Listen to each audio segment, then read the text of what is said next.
პროევროპული საპროტესტო აქციებისას ნარკოდანაშაულის ბრალდებით დაკავებული ანასტასია ზინოვკინასა და არტემ გრიბულის დღევანდელ პროცესზე დაცვის მხარემ დასკვნითი სიტყვა თქვა. მოსამართლე ნინო გალუსტაშვილმა შემდეგი პროცესი 12 სექტემბერს 12 საათზე ჩანიშნა, სადაც ბრალდებულები საბოლოო სიტყვას იტყვიან. მოსალოდნელია, რომ განაჩენიც ამავე პროცესზე გამოცხადდება. ადვოკატმა შოთა თუთფერიძემ საკუთარ დასკვნით სიტყვაში როგორც დაკავების მონაწილეთა შესახებ ისაუბრა, ასევე ყურადღება გაამახვილა, რა საგამოძიებო მოქმედებები არ ჩატარდა. მის თქმით, დღეს განსახილველი საქმე ბოროტი, თუმცა პრიმიტიული ტყუილებისგან შედგება. მისი განმარტებით სპექტაკლი ვიდეო სასამართლო მტკიცებულების სახით არ უნდა გაიზიაროს.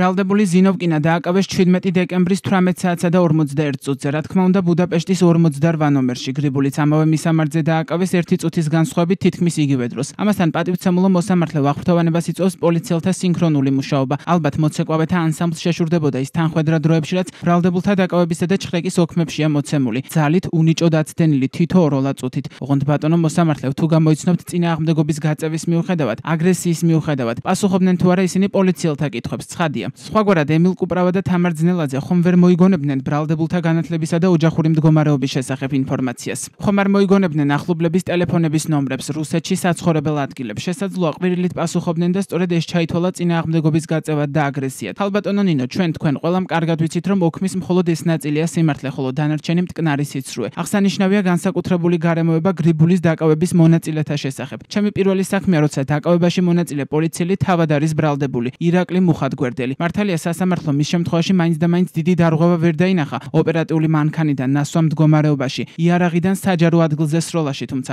როგორც ჩანს, ამითი ქართველი თემი და სინდისის პატიმრების მიმართ გამოჩენილ მაღალ სტანდარტს აბალანსებს, სადღაც შუაში ნორმალური გამოდის საბოლოოდ.